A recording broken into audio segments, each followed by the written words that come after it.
దేశం యొక్క ప్రధానమంత్రికే భద్రత లేదు. అసలు ఈ విషయం ఎక్కడైనా జరుగుతుందా?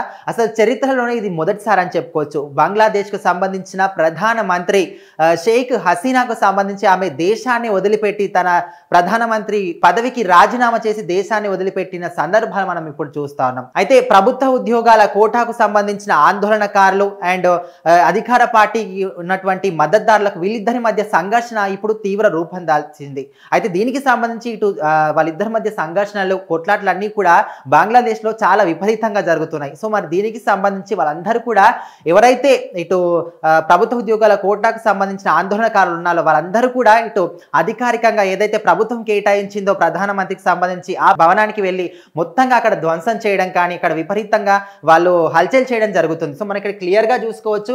మొత్తం భవనం మీద ఎక్కి వాళ్ళు నిరసన తెలియజేయడం కానీ లేకపోతే ఇట్లా ఇంట్లో ఉన్నటువంటి బెడ్ల మీద పడుకొని వాళ్ళు ఫోన్లు మాట్లాడడం లేకపోతే ఉన్న ఆహార పదార్థాలన్నీ కూడా తినడం లేకపోతే అన్నీ కూడా ధ్వంసం చేయడం విలువైన వస్తువులన్నీ కూడా అక్కడ నుంచి తీసుకెళ్ళిపోవడం ఇలాంటివన్నీ కూడా చేస్తూ ఉన్నారు. సో దీనికి సంబంధించి వాళ్ళు ఎవరిని కూడా ఆపడానికి ఇటు పోలీసుల తరం కానీ అధికారుల తరం కానీ ఎవరు కూడా వాళ్ళ తరం కాలేదు. అందరూ కూడా చేతులు ఎత్తేసారు. సో మరి వాళ్ళు అంత స్ట్రాంగ్గా ఉన్నారు. సో ఖచ్చితంగా దీనికి సంబంధించి ఒక ప్రధానమంత్రికే ఇక్కడ అంటే చరిత్రలో మనం ఏ చరిత్రలో చూసుకున్నా కానీ ప్రధానమంత్రికే భద్రత లేదు. సో తను దేశం నుంచి తన పదవికి రాజీనామా చేసి దేశాన్ని విడిచిపెట్టి వేరే దేశంలో అంటే మన ఇండియాకు వచ్చి ప్రజెంట్ అయితే తలదాచుకున్న సందర్భాలు మనం చూస్తూ ఉన్నాం. అయితే ఒక దేశాన్ని మొత్తాన్ని కూడా పాలించేటటువంటి ప్రధానమంత్రికే ఇటు రక్షణ లేకపోతే మరి అసలు గవర్నమెంట్ని పాలించేది ఎవరు? అక్కడ గవర్నమెంట్ని ముందుకు తీసుకెళ్లేది ఎవరు?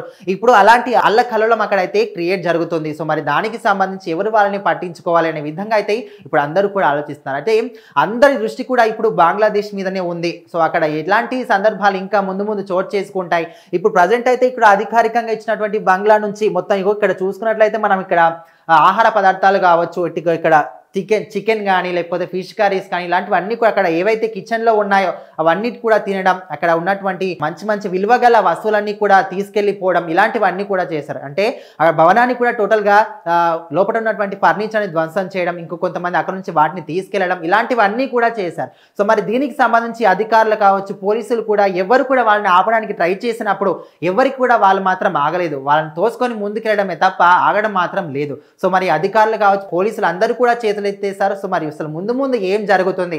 ప్రధానమంత్రి వేరే దేశానికి వెళ్ళి తలదాచుకున్నప్పుడు అంటే ఇండియాలో తలదాచుకుంది కాబట్టి ఇండియా కూడా తనకు ఏమై చేసేటటువంటి పరిస్థితులు కూడా కనిపించడం లేదు. ఒకవేళ తనకు హెల్ప్ చేస్తే ముందు ఇంకేమైనా మన ఇండియా కూడా ప్రాబ్లం రావచ్చు అనే విధంగా కూడా చాలా మంది ఆలోచిస్తున్నారు. సో దీనికి సంబంధించి అక్కడైతే మొత్తం ప్రభుత్వ వ్యవస్థలన్నీ కూడా అల్లకల్లోలం అయిపోయాయి. సో ఆర్థిక వ్యవస్థ కూడా దెబ్బతిన్నది. దాదాపుగా 10 మిలియన్ల డాలర్లకు అక్కడ ఆర్థిక వ్యవస్థ దెబ్బతింది, నష్టం వాటిల్లిందని కూడా మనకైతే తెలిసిన సమాచారం ప్రకారం అయితే తెలుస్తుంది. సో మరి ముందు ఏం జరుగుతుంది?